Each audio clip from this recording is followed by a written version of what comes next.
Bengali recipe shukto కచ్చా papaya, కరేలా, drumstick, బెంగన్, పొటాటో. ముందు మనం ఇలా సన్నగా కట్ చేసుకొని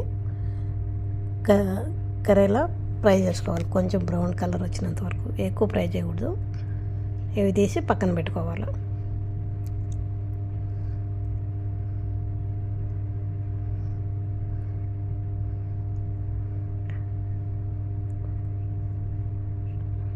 అదే ఆయిల్లో తేజ్పత్తా, కలోంజీ,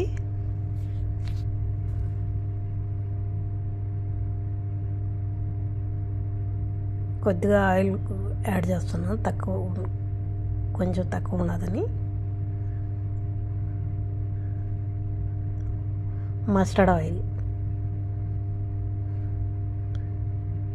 మనం మిక్సీ కొట్టుకున్న దాల్చిన చెక్క, ఇలాచీ, లవంగ్, తేజ్పత్తా, దాల్చిన చెక్క ఈ పొడిని వేసుకోవాలి. కొంచెం ఫ్రై అయిన తర్వాత, కలంజీ కొంచెం వేగిన తర్వాత ఈ మసాలా వేసుకొని కొంచెం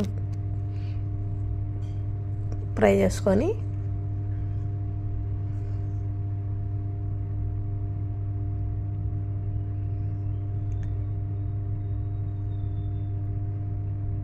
ఇప్పుడు మనం కట్ చేసి పెట్టుకున్న పొటాటో, పప్పాయి, కచ్చా పప్పాయి, బెంగన్, డ్రమ్ స్టిక్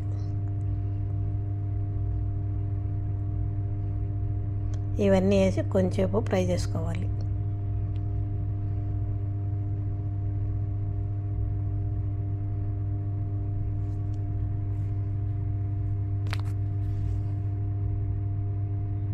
దీంట్లో మసాలా ఇంకేమీ లేదు.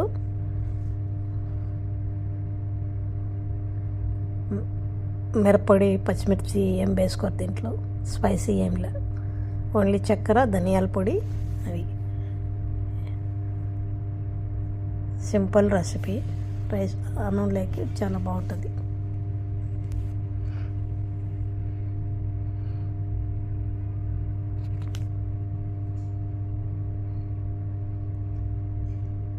కొద్దిగా నీళ్ళు వేసుకొని మూత పెట్టి ఉడకనిచ్చుకోవాలి. ఇలా బాయిల్ అయింది చూడండి. ఇప్పుడు మనం కొద్దిగా 1/2 టీ స్పూన్ ధనియా పౌడర్, 1 టేబుల్ స్పూన్ చక్కెర, కొంచెం స్వీట్నెస్ ఉంటుంది.